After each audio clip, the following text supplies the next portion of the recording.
Welcome back to NFL in Review Week 3. The season is still pretty early. It's still September. Teams are starting to establish their dominance. And we now have 6 teams only that are 3-0. Currently undefeated as of right now. Those Buffalo Bills, Indianapolis Colts, LA Chargers, Philadelphia Eagles, San Francisco 49ers, Tampa Bay Buccaneers. 2 of these teams I have shirts of. Eagles and Tampa Bay. Other teams that I will talk about this one last because I have a lot to say. Before I do, I want to talk about a divisional rivalry game that I watched, and I think it is so sweet to see. There are a couple of teams I do not like besides the Dallas Cowboys and the New England Patriots. We have the Atlanta Falcons at the Carolina Panthers. This game was a total blowout. 30-0, or nothing to 30 if you're ever reading that correctly. The Carolina Panthers just blew the Falcons just straight out the water. And the Falcons didn't even make it on the board that entire game. And I want to say that this game was sweet. It was music to my ears. I kind of like the Carolina Panthers, so seeing them blow the Atlanta Falcons out is just music to my ears. Just a grand sight to see. And if you guys couldn't tell that I'm happy about this, is because one of the teams that I do not like is the Atlanta Falcons. And just seeing that 0 on that scoreboard, that's enough for me to be happy. And the Carolina Panthers get their first win of the season. So congratulations to Bryce Young and the Carolina Panthers for getting their first dub of the season. And Atlanta Falcons going 1-2. Speaking of total blowout games, this doesn't really count, but I want to talk about the Green Bay Packers at the Cleveland Browns. For the past 2 weeks, we saw them go up against the Lions, and we saw them go up against the Commanders. And they go up against the Cleveland Browns. And the Browns actually end up winning this game. Packer fans are throwing their cheese hats all over the place. Alright, here's what I'll say about the Browns, okay? Here's what I'll say about the Browns. Their logo, right, is a football helmet. That's their logo. Some people don't even count it as a logo because it's just a football helmet. Some people might think like, oh, the Browns have like a bulldog because, you know, dog pound and all that. And they got what? Who are their like players? Oh no, I got it. Joe Flacco in 2025 playing for the Cleveland Browns. Jordan Love is on the Packers, right? I mean, you got Myles Garrett and stuff, so that's, people talk about him a lot. But if you were to tell me like Joe Flacco as a starting quarterback for the Cleveland Browns, I don't have anything against Joe Flacco, but I mean, I just thought he would have been retired at this point. Like Aaron Rodgers, we already know he was starting, right? He's already established, okay? I don't know why I keep saying Joe Flacco as if he's bad. Shador Sanders gets not really gets the boot, but he's benched, right? He's like second or third, I think. I don't know. But the Cleveland Browns have a lot of quarterbacks. They have a lot of quarterbacks. They're trying to find their quarterback story. I think like 10 years ago, Joe Flacco was for the Browns too, and they actually were close to the playoffs, or maybe even I think they did make the playoffs with Joe Flacco. The problem is it's 2025 now, and Joe Flacco's 40 years old. Can he still be expected to play at that kind of a high level? But, you know, that's neither here nor there. And apparently they can, because they just beat the Green Bay Packers, who is quite honestly, they could potentially be a Super Bowl contending team if they continue to play well. Because honestly, like, that in itself is just, like, getting beat by Joe Flacco and the Cleveland Browns. I think that's why many Packer fans are so angry, because Flacco's a lot older than most of these. So most of the quarterbacks are either my age or younger than me. And I'm 28 years old. So we got Lamar Jackson, who's like around my age. Jalen Hurts is like a year younger than me. Other quarterbacks are like a couple years younger. I mean, I would be upset too, to be honest with you. I'm not even gonna hold you. Like, if I was Jordan Love and I was on the Packers and I lost to Joe Flacco and the Cleveland Browns, I would be upset too. I'm not even gonna lie. Here's another interesting game we got. We have the LA Rams at the Philadelphia Eagles. This is two teams that I actually like. And Philly keeping up their 3-0 streak. Their 3-0 winning streak. And this was one game where we thought, oh, the Rams are going to be able to dethrone the Eagles. We thought the Rams were going to get their winning streak because it just so stressful for Eagles fans because they were at home. The Eagles were at home. And it was so stressful. Everybody was like, "Oh no, what's Jalen doing? What's Saquon doing? What's the defense doing?" Somehow in the fourth quarter, that's where everything changes. Like the fourth quarter is where everything like really matters, and like every play matters up until that point. From that point on, congrats on the Eagles for getting it done. Congrats on the Eagles for keeping a 3-0 streak. And the Rams are now 2-1. But I like both teams. I like Matthew Stafford as a quarterback. I think this game was much more interesting due to it being so stressful for Eagles fans like myself. Ignore this Dolphins jersey. I'm going to get to this in a bit. Don't worry. I'm getting to this in a bit. But we're talking about Rams and Eagles right now. And I might keep this to a minimum because it's just absolutely insane what the Eagles and Rams were doing back and forth. Or more likely, Rams dominating the rest of the game and then somehow Philly overtaking them in the very end and making all their Eagles fans happy. So I guess the moral of the story is never count the Eagles out. And then we have our mainline primetime Sunday night football game, the Kansas City Chiefs versus the New York Giants. Or Chiefs at Giants if we're reading this in that way. This is the Kansas City Chiefs' first win, and it's against the New York Giants.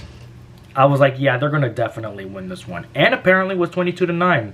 Kind of expected Patrick Mahomes to do his work. I wasn't paying too much attention to this game other than that I kept hearing Russell Wilson just completely throwing interceptions and stuff and just having the ball turned over. And apparently Russell Wilson's on thin ice because as of recording this, we just got news from the New York Giants stating that Jackson Dart is now going to be their starting quarterback going into week 4. That's the funniest thing I've ever seen. They trusted Russell Wilson so much and they can't get the job done. Now they're going to bring out the big guns. They're going to get Jackson Dart as their starting quarterback week 4. And I don't know who exactly Giants are playing next week. I got to see who they're playing next week. So we got week 4. We have the Chargers. Okay. New York Giants against the LA Chargers. So I don't think they might actually have a shot. If they start Jackson Dart, they might actually have a shot against Justin Herbert. So we'll just see what happens with that one. But as far as this Chiefs and Giants game went, I kind of just expected Patrick Mahomes to just, play a little bit higher level since it's against the Giants. I mean, I was never really a Giants fan, even though I'm from New York. Never really a Jets fan either. If we're talking just straight making plays, I'm just happy about the other players just getting their interceptions and turning the ball over from the Giants. So I'm just personally happy that Jackson Dart is going to get his time to shine next week, starting week 4. So I'm excited to see that Chargers game with the Giants. So we're going to see what happens with that. We have our Monday night primetime, Monday night football game with the Detroit Lions against the Baltimore Ravens. 38-30. It was pretty evenly matched, I would say. Although a lot of people are very upset at Derrick Henry for fumbling. And if you guys have seen where he was upset that he fumbled the ball and then he crashes onto the bench and even he starts fumbling himself. They're top players. And I want you guys to keep this in mind because I told everybody that the Baltimore Ravens were going to win Super Bowl 60. They might have it rough right now being 1-2, but something tells me that with the team that they have with Lamar Jackson, with Derrick Henry and even though the defense isn't kind of doing their job. That offense is crazy. And I still feel it in my bones. The Baltimore Ravens will win Super Bowl 60 this year. And I may be wrong. I will most likely be wrong in that because none of my other predictions have ever been right. So far, me saying 10-7 for the Dolphins is looking a lot more like 7-10-ish, or maybe even much less than that. But anyways, Jared Goff was looking good. Jahmyr Gibbs with that first touchdown. There was one play I saw where I think Jared Goff did an incomplete pass. I think it was Montgomery that was trying to catch the ball. David Montgomery trying to catch the ball. And he just slides on his face. He just face plants and he just keeps sliding. And he doesn't even move. He just slides like he doesn't even move. It was so cartoony that I was just dying laughing last night. It was so funny. Congratulations to the Lions for beating Baltimore. This was a very good game. These are also two teams that I like. Even though I like the Bengals a little bit more than the Ravens, I just feel like the Bengals had their shot and now it's just in the toilet since 3 months of no Joe Burrow. I don't know what we will do.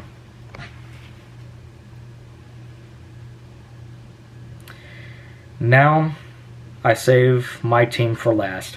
And it happens to be the Thursday night football game. So we got Miami Dolphins versus the Buffalo Bills. And lo and behold, I actually was surprised Dolphins actually made it on the scoreboard that night. And it was only a 10-point game. So I feel like I should have had a little bit more faith in the Dolphins. But with the last 2 games, it's like I couldn't believe my eyes. Like, this one is something I kind of more expected, so I'm not too upset about it. I mean, we're 0-3, so I didn't... That bums me out a lot. I'm starting to sound like Mike McDaniel now. I don't want to sound like him. Every loss he takes is just like, yeah, we tried our best, and I guess we couldn't get it done. So I don't know what to tell you. We did the best we could. And then it's just a pain to hear him speak. It's a pain to hear Tua speak. Like, honestly, I should give them more credit since it's only a 10-point game. I was expecting a blowout like the Falcons and Panthers game, but, I mean, looking at this subjectively, like, you're going up against the Buffalo Bills. They're a Super Bowl contending team. With Josh Allen and the leadership that he created, like, how anybody was ever going to think that Miami was going to beat Bills. And thinking that it was going to be an upset. But to be fair, these two teams are like a rival team. They're like Green Bay Packers and Chicago Bears type stuff. And me as a Dolphins fan, quote unquote, since I am supposed to hate Buffalo, but I don't. I actually like the Buffalo Bills because I have a lot of tremendous respect for Josh Allen and the team. I got to give more credit where it's due. Obviously, they made the scoreboard. Miami Dolphins made the scoreboard, so I commend them for that. Okay, let me tell you something. We're facing the Jets next week, okay? Miami Dolphins are facing the New York Jets next week. And I think this is going to be a home game, all right? So it's Jets at Dolphins. Am I confident that the Dolphins might be able to pull a victory that game and be 1-3? I'm not sure. It might be, but this one is going to be more of a toss-up for me. I thought the Dolphins and Colts were going to be a toss-up, but we just blundered that so hard. We blundered the Patriots so bad. When I saw like the Dolphins play this week against the Bills, I actually did see a small amount of passion in there because I think it's the Bills and they love playing against the Bills because it's like a divisional rivalry game. So there's some sort of passion for that. But we faced the Patriots last week and it didn't look that good. And we're going to face the Jets next week. And that's another divisional rivalry. It's not as big as like Jets Patriots or Packers Bears, Giants Eagles. They might as well put Jets Dolphins on Comedy Central. These are just two teams that just stink. I'm sorry, Jets fans, but you know what? We're kind of in the same boat as you. So honestly, any way this goes, I probably would be expecting of it. If the Jets win, if the Dolphins win, actually I'll probably be more elated if the Dolphins win, but if the Dolphins lose, then I would not be surprised. Like at this point, it's just I feel like I've gone numb to the fact that we've lost 3 games in a row. And if we lost the 4th game in a row, I feel like then we're on the bottom of the division. I looked at the official NFL rankings list for going into week 4. There's 32 teams. Miami Dolphins, they placed the Miami Dolphins 31. There's only one team that's below us, and that team is the New Orleans Saints. We are on par with the New Orleans Saints. And what's even sadder, the New Orleans Saints actually won a Super Bowl much more recently than we have. That was like, what, 2010, 2011, 2009? When did the Saints win the Super Bowl? Because I know they did. They only won one Super Bowl. That was Super Bowl... Okay, 2010. Okay, so it was 2010. They went up against the Indianapolis Colts. Okay, so I think this was Peyton Manning. They went up against Manning. They went 31-17 against the Colts. They won in 2010. I was only February 7th, 2010. I was 12. Technically, I was 12. I was going to be 13 that year. New Orleans won that game. That was 2010. Last time Miami won the Super Bowl, that was merely 50 years ago. I wasn't even a thought back then. It sucks thinking that the team that you actually support the most, because I have an official jersey and the rest I just have like off-brand shirts that I just had my aunt print logos on just because I like the team. I want to show support for other teams. But I have an official NFL logo jersey from them officially, like authentic wear, just because this was the team that I support the most, like actual authentic jersey wear. We're facing the Jets next week. It should be on Comedy Central. There's going to be a double header next week. It's Bengals-Broncos. Okay. So the next game is Bengals-Broncos, okay? Bengals do not have Joe Burrow.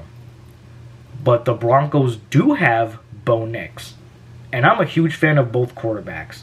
I like Joe Burrow. I like Bo Nix. I have a feeling the Broncos are going to win that game against the Bengals. So they're going to be 2-2. And the thing is, that's a doubleheader. The Bengals-Broncos are going to be on ABC. Miami and Jets are going to be on ESPN. And I keep saying they should go to Comedy Central because that's just going to be one for the books. I don't know how they're going to do this game. I don't know how they're going to do next week. I don't know how they're going to do next Monday against the Jets. We face the Jets next week. This is going to be a toss-up, in my personal opinion, because we both are bottom of the division. Like, Jets are actually higher than us. And look, I don't hate the Jets. I really do not hate the Jets. My hatred goes towards the Patriots, okay? Like, I would much rather lose to the Jets than to the Patriots. Like, when we lost to the Patriots week 2, I was absolutely livid. I was fuming. I would much rather win against the Jets, but if we lost to the Jets, I would not really say anything that much. But that's neither here nor there. And that's really all I have. I really don't want to keep... I want to keep this a little bit of a shorter review in week. Maybe there's going to be more exciting things coming because we still have quite a bit of football to go. It's only the first month. We still have October, November, and December to get through. So we have quite a bit of ways to go before the season ends, and then postseason happens, and then we see who makes the playoffs. I don't know. This is coming from a numb Dolphins fan. If you're a Dolphins fan as well, and if you're sharing this pain with me, please comment down below. I need to know that I'm not alone in this fight. I'm not alone. Please tell me, because I need other people to tell me that they're here for me. It's rough being a Panthers fan, even though they actually won one, but Dolphins didn't. Maybe we're going to be with the Saints. Maybe we're going to be with the Browns or something. Let me check the standings. Let me check by conference. So we in the AFC are with the Tennessee Titans, New York Jets, and Houston Texans. And the Houston Texans are actually a team that I like. I think the Texans released C.J. Gardner-Johnson. So I don't know where they're going. I don't know where he's going. And then for the NFC, there's only 2 teams.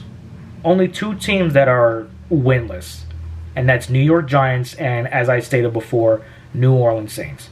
I would not be surprised if the Miami Dolphins and New Orleans Saints go 0-4, but at this point, coming from a pessimistic Dolphins fan that has absolutely no hopes for his team ever making it to a Super Bowl in the next 5 to 10, maybe even 15 years. Like, people have spent some of their life savings to go to a game they just watch their team lose. This is how Falcons fans felt when they went against the New England Patriots. Those are two teams I do not like. I mean, I hate the Patriots way more than I hate the Falcons, like by miles. At the same time, seeing the Falcons have a big lead and then completely blow it in the fourth quarter, we will never let them live that down. So that's at least something I can confidently say. At least there's some silver linings to this. Like, at least we made it on the board, okay? At least this week we made it on the board. Are there any teams besides the Falcons that didn't make it on the board this week? Falcons didn't make it. Even the Giants scored. Even the Giants scored 9. Even though that's like a touchdown and a field goal. And I'm sorry, Falcons fans. If you're a Falcons fan watching this, I'm so sorry. Hopefully you get another win next week. I don't know why I'm saying hopefully. Oh, you're up against the Command. But then Jaden Daniels is out. I don't know. We'll see what happens with that one. But this is going to be the end of this weekend review for Week 3. Lots of stuff happening now. Lots of quarterbacks are getting swapped out and more injuries are happening. So it's going to be pretty interesting to see how teams combat for Week 4. So there's going to be quite a bit. We got Thursday night, we got Seahawks-Cardinals, a divisional rivalry game. I haven't seen the Cardinals play yet. And I haven't seen the Seahawks play yet. So I'm definitely going to be watching that game when that time comes. Then for Sunday night, we got Packers-Cowboys. Oh, that's going to be a doozy because Micah Parsons is going to be there. And he's going to be with his old team. I'm definitely watching that game. And I will definitely be rooting for the Packers because even though I'm a Lions fan, I will definitely be rooting for the Packers. So go Pack, go for that. Thank you all for watching. Make sure you guys like, comment, and subscribe. See you guys in the next video. Peace.